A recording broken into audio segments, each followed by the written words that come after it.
ಅತ್ಯಂತ ಕ್ರೂರವಾಗಿರುವಂಥ ಅಮಾನವೀಯ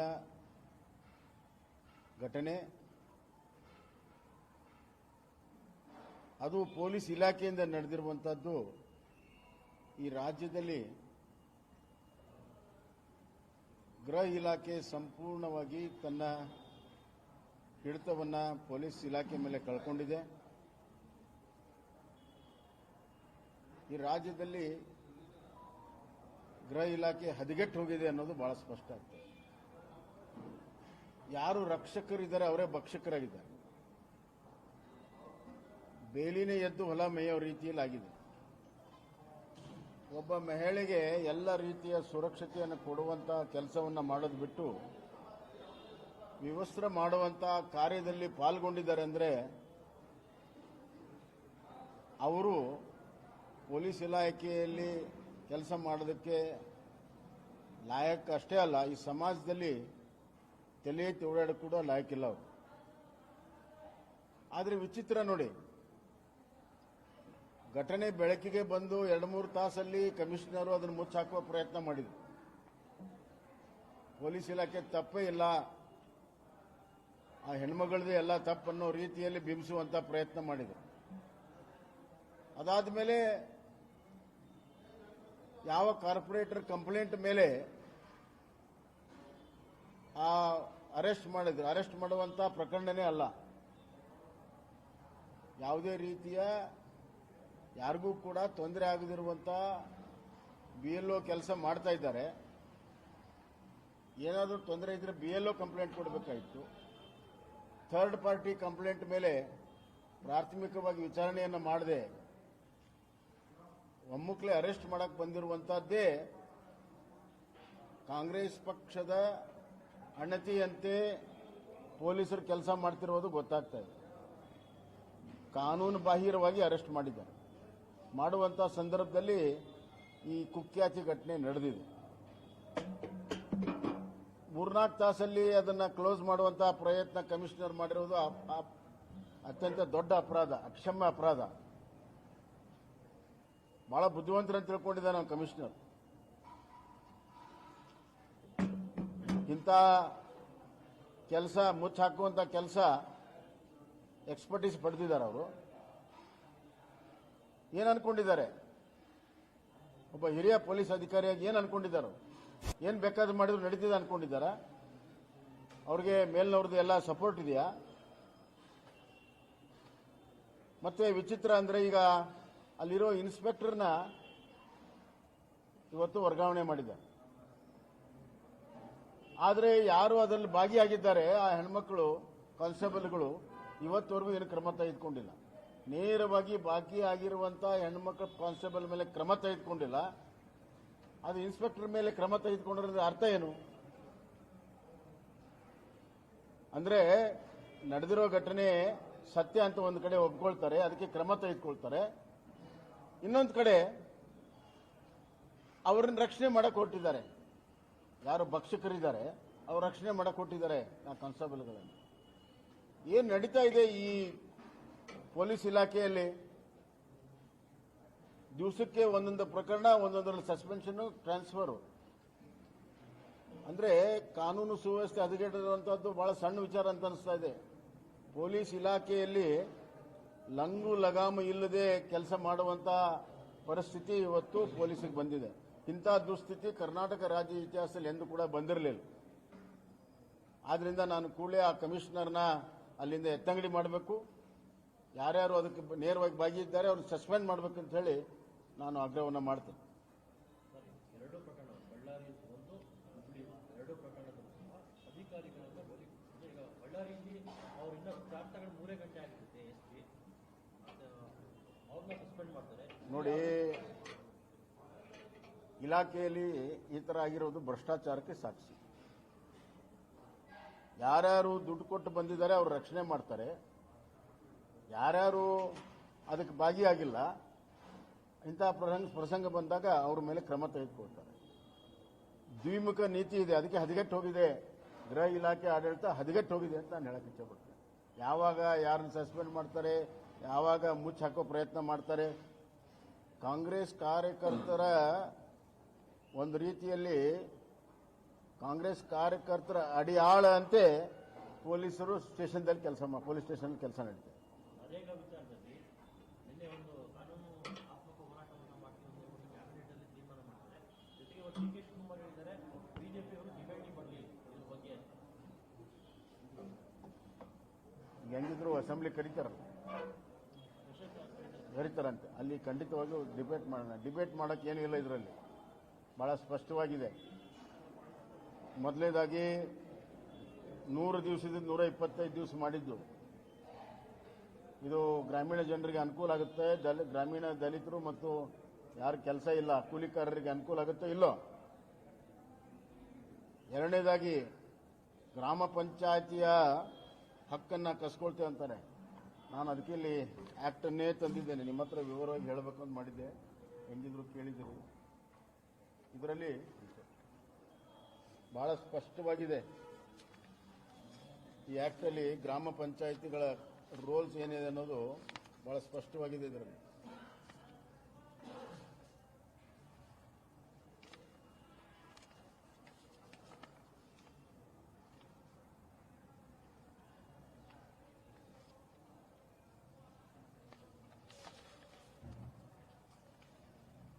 class number 16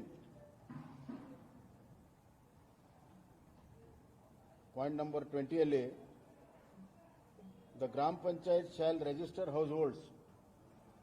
ಎಲ್ಲ ಮನೆಯಲ್ಲಿ ಯಾರು ಕೆಲಸ ಇದೆ ಕೆಲಸ ಇಲ್ಲ ಅಂತ ರಿಜಿಸ್ಟರ್ ಮಾಡೋ ಹಕ್ಕು ಗ್ರಾಮ ಪಂಚಾಯತಿಗಿದೆ. Receive and process applications for work. Application ತಗೊಳ್ಳುವಂತದ್ದು ಪ್ರೊಸೆಸ್ ಮಾಡೋದು ಗ್ರಾಮ ಪಂಚಾಯತಿಗೆ ಇದೆ. ಪ್ರಿಪೇರ್ ವಿಕಸಿತ್ ಗ್ರಾಮ ಪಂಚಾಯತ್ ಪ್ಲಾನ್ ಅನ್ನ ಅವರ ಗ್ರಾಮದ ಅಭಿವೃದ್ಧಿಗೆ ಏನ್ ಪ್ಲಾನ್ ಮಾಡಬೇಕನ್ನುವಂತ ಅಧಿಕಾರ ಗ್ರಾಮ ಪಂಚಾಯಿತಿಗೆ ಇದೆ. Executive the works assign to it.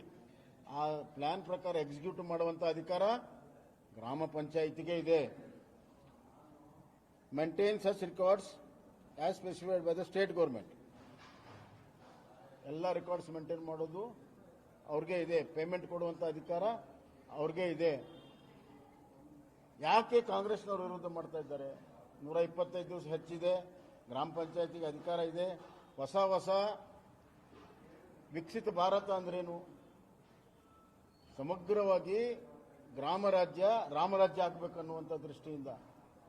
ಈಗ ಉದಾಹರಣೆಗೆ ಮೊದಲು ಸ್ಕೂಲ್ ರೂಮ್ ಕಟ್ಟೋದಕ್ಕೆ ನರೇಗಾದಲ್ಲಿ ಅವಕಾಶ ಇರಲಿಲ್ಲ.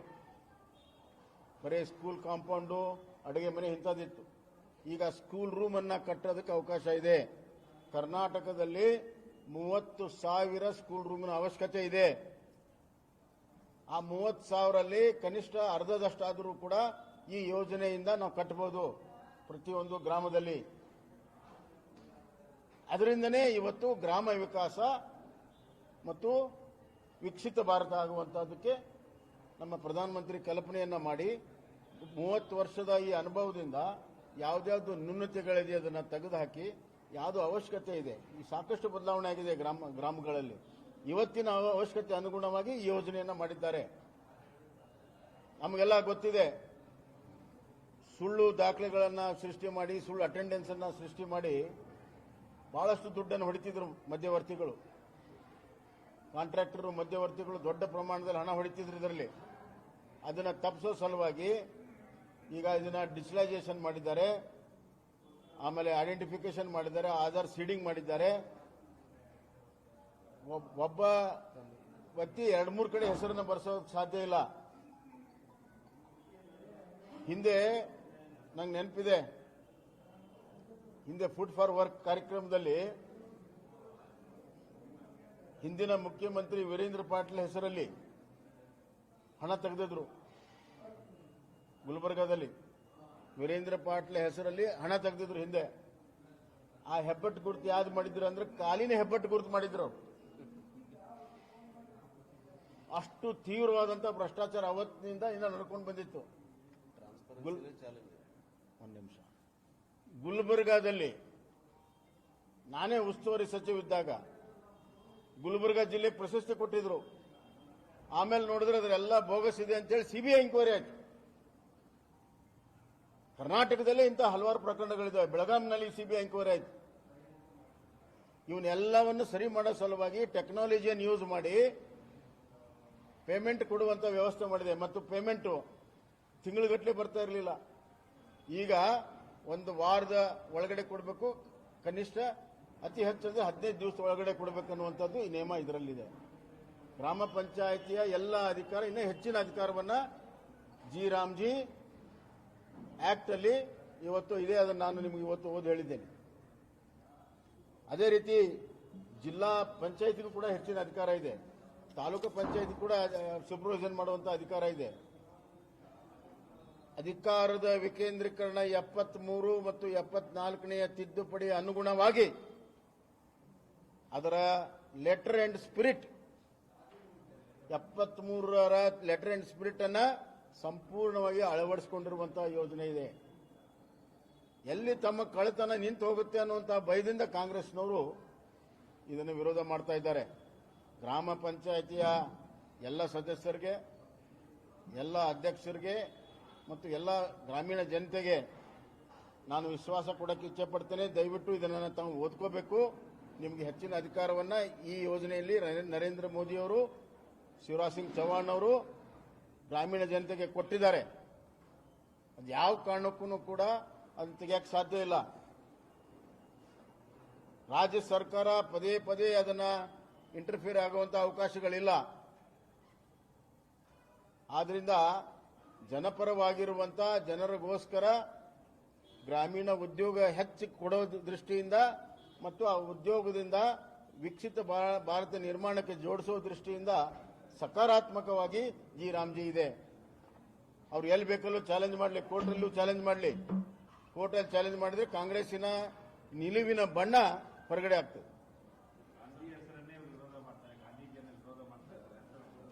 ಅಲ್ಲ, ಈಗ ಈ ಭಾರತ ದೇಶದಲ್ಲಿ 80% ಹೆಸರು ಜವಾಹರ್ಲಾಲ್ ನೆಹರು, ಇಂದಿರಾ ಗಾಂಧಿ ಹೆಸರಲ್ಲಿದ್ದಾವೆ, ರಾಜೀವ್ ಗಾಂಧಿ ಹೆಸರಲ್ಲಿದ್ದಾವೆ. ಅವನ್ಯಾರು ಬದಲಾವಣೆ ಮಾಡಲಿ. ಮತ್ತೆ ಇದ್ರ ಹೆಸರೇನಿತ್ತು? ಜವಾಹರ್ ರೋಜ್ಗಾರ್ ಯೋಜನೆ. ಕಾಂಗ್ರೆಸ್ ಅಧಿಕಾರ ಹಿಂದಿನೂ ಇತ್ತಲ್ಲ, ಜವಾಹರ್ ರೋಜ್ಗಾರ್ ಯೋಜನೆ. ಅವಾಗ ಯಾಕೆ ಮಹಾತ್ಮ ಗಾಂಧಿ ಹೇಳಲಿಲ್ಲ? ಇಲೆಕ್ಷನ್ ಬಂದಿದೆ ಅಂತ ಗಾಂಧಿ ಹೆಸರನ್ನ ಅತಿ ಹೆಚ್ಚು ದುರುಪಯೋಗ ಮಾಡಿಕೊಂಡಿರುವಂತ ಪಕ್ಷ ಯಾವುದಾದ್ರೂ ಇದ್ರೆ ಅದು ಕಾಂಗ್ರೆಸ್ ಪಕ್ಷ. ಮತ್ತು ನಮ್ಮ ಪ್ರಕಾರ ಗಾಂಧಿ ಮತ್ತು ರಾಮ ಬೇರೆ ಯಾರಲ್ಲ. ಗಾಂಧಿಯ ಆತ್ಮದಲ್ಲಿ ರಾಮ ಇದ್ದಾನೆ. ಆತ್ಮ ಮತ್ತು ದೇಹವನ್ನು ಬೇರೆ ಮಾಡಕ್ ಸಾಧ್ಯ ಇಲ್ಲ. ಅದಕ್ಕೆ ಗಾಂಧೀಜಿಯವರು ರಾಮರಾಜ್ಯ ಅಂತ ಹೇಳಿದರು. ನಿಜವಾದಂತ ಗಾಂಧೀಜಿಯ ವಿಚಾರವನ್ನ ಅಳವಡಿಸೋ ಸಲುವಾಗಿ ಗಾಂಧೀಜಿಯ ಅತ್ಯಂತ ಆದರಣೀಯ ಶ್ರೀರಾಮಚಂದ್ರನ ಹೆಸರನ್ನೇ ನಾವು ಇಟ್ಟಿದ್ದೇವೆ. ಬಹುತೇಕವಾಗಿ ಮಹಾತ್ಮ ಗಾಂಧೀಜಿಯವರ ಆತ್ಮವು ಕೂಡ ಬಹಳ ಸಂತೋಷ ಪಟ್ಟಿರ್ತದೆ. ಸರ್, ಕೇರಳದ ಗಡಿ ಭಾಗಗಳಲ್ಲಿ ಕನ್ನಡ ಶಾಲೆಗಳಲ್ಲಿ ಮಲಯಾಳಂ ಕನ್ನಡ ಆದೇಶವನ್ನು ಹೊರಡಿಸಿದೆ ಮತ್ತು ಇದನ್ನ ರಾಜ್ಯದ ಮುಖ್ಯಮಂತ್ರಿಗಳಾದ ಸಿದ್ದರಾಮಯ್ಯ ಅವರು ಕೂಡ ಖಂಡಿಸಿದ್ದಾರೆ. ಈಗ ನೋಡಿ, ಬರೀ ಖಂಡನೆ ಮಾಡಿದ್ರೆ ಏನು ಪ್ರಯೋಜನ? ಕೇರಳ ರಾಜ್ಯದ ಅಡಿಯಲ್ಲಿ ಕರ್ನಾಟಕ ಸರ್ಕಾರ ಕೆಲಸ ಮಾಡ್ತಾ ಇದೆ. ಕೇರಳ ರಾಜ್ಯದ ಕಾಂಗ್ರೆಸ್ಸಿನ ನಾಯಕರು ಏನು ಹೇಳ್ತಾರೆ ಅದು ಕರ್ನಾಟಕದಲ್ಲಿ ಆಜ್ಞೆಯಾಗಿ ಸ್ವರೂಪ ಬರ್ತದೆ. ಅಲ್ಲಿ ಮುಖ್ಯಮಂತ್ರಿ ಹೇಳಿದ್ನಂತ ಹೇಳಿ ಇಲ್ಲಿ ಇವರು ಸರ್ಕಸ್ ಮಾಡಕ್ಕೆ ಹೊರಡ್ತಾ ಇದ್ದಾರೆ. ಎಷ್ಟು ಕಡೆ ಇವತ್ತು ಹೊಡೆದಿಲ್ಲ, ಎಷ್ಟು ಕಡೆ ಅಕ್ರಮ ಅಂತೇಳಿ ಹೊಡೆದಿಲ್ಲ, ಎಲ್ಲರಿಗೂ ಪರಿಹಾರ ಕೊಡ್ತಾರೆ. ಆಯಿತು. ಎಷ್ಟು ಬಹಿರಂಗವಾಗಿ ಪಕ್ಷಪಾತವನ್ನ ಇವತ್ತು ಈ ಸರ್ಕಾರ ಮಾಡ್ತಾ ಇದೆ ಅಂತಂದ್ರೆ ದಾಷ್ಟ್ಯ ಎಷ್ಟಿರ್ಬೋದು. ಅಲ್ಲಿ ವೇಣುಗೋಪಾಲನ ಮೂಗಿಗೆ ನೆಗಡಿ ಆದ್ರೆ ಇವರು ಸೀನಕ್ಕೆ ಶುರು ಮಾಡ್ತಾರೆ. ವೇಣುಗೋಪಾಲನ ಮೂಗಿಗೆ ನೆಗಡಿ ಆದರೆ ಕರ್ನಾಟಕ ರಾಜ್ಯದ ಸರ್ಕಾರ ಸೀನಕ್ಕೆ ಶುರು ಮಾಡ್ತದೆ. ಇದ್ರ ಬಗ್ಗೆ ವೇಣುಗೋಪಾಲ್ ಮಾತಾಡಿದ್ದಾರೆ. ನಾನೇನು ಹೇಳ್ತಾ ಇದ್ದೇನೆ, ಇದನ್ನು ಮೊದಲೇ ಆಜ್ಞೆಯನ್ನು ಹಿಂತಕ್ಕೋಬೇಕು. ಕಾಸರಗೋಡು ಈಗಾಗಲೇ ವಿವಾದ ಇದೆ ನಮ್ಮ ಕರ್ನಾಟಕದಂತ. ಬಹಳ ಸೀರಿಯಸ್ ಆಗಿ ನಾವು ಫೈಟ್ ಮಾಡ್ತಾ ಇದ್ದೇವೆ. ಅಲ್ಲಿ ಕನ್ನಡ ಮಾತಾಡೋರೇ ಅತಿ ಹೆಚ್ಚು ಜನ ಇರುವಂತಹದ್ದು, ಅದಕ್ಕೆ ಕನ್ನಡ ಶಾಲೆಗಳು ಇರುವಂತಹದ್ದು. ಅಲ್ಲಿ ಮಲಯಾಳಂ ನೀವು ಕಂಪಲ್ಸರಿ ಮಾಡಿದ್ರೆ ಕನ್ನಡದ ಮಕ್ಕಳು ಏನು ಮಾಡಬೇಕು? ಕನ್ನಡ ಮಕ್ಕಳ ರಕ್ಷಣೆ ಕೇರಳದಲ್ಲಿ ಮಾಡುವಂತಹ ಕೆಲಸವನ್ನ ಈ ರಾಜ್ಯದ ಮುಖ್ಯಮಂತ್ರಿಗಳು ಮಾಡಬೇಕು. ಬರೀ ಖಂಡನೆ ಮಾಡಿದ್ರೆ ಸಾಲದು. ಮತ್ತು ಅಲ್ಲಿಯ ಮುಖ್ಯಮಂತ್ರಿಗಳಿಗೆ ಹೇಳಿ, ನೀನು ಹೇಳಿದಕ್ಕೆ ಇಲ್ಲೆಲ್ಲ ಇದು ಮಾಡ್ತಾ ಇದ್ದೀವಪ್ಪ, ಮಾಡಿ. ವಯನಾಡಿನಲ್ಲಿ ಪ್ರವಾಹ ಬಂದರೆ ಇಲ್ಲಿಂದ ದುಡ್ಡು ಕಳಿಸ್ತೀರಿ, ಅಲ್ಲಿಯ ಆನೆಗಳಿಗೆ ಇಲ್ಲೆಲ್ಲ ಅವಕಾಶಗಳನ್ನು ಮಾಡಿಕೊಡ್ತೀರಿ. ಇದು ಕನ್ನಡ ಮಕ್ಕಳನ್ನ ರಕ್ಷಣೆ ಮಾಡುವಂಥದ್ದು ನಿಮ್ಮ ಕೈಲಿ ಆಗಲ್ಲ ಅಂದರೆ ಏನು ಅರ್ಥ?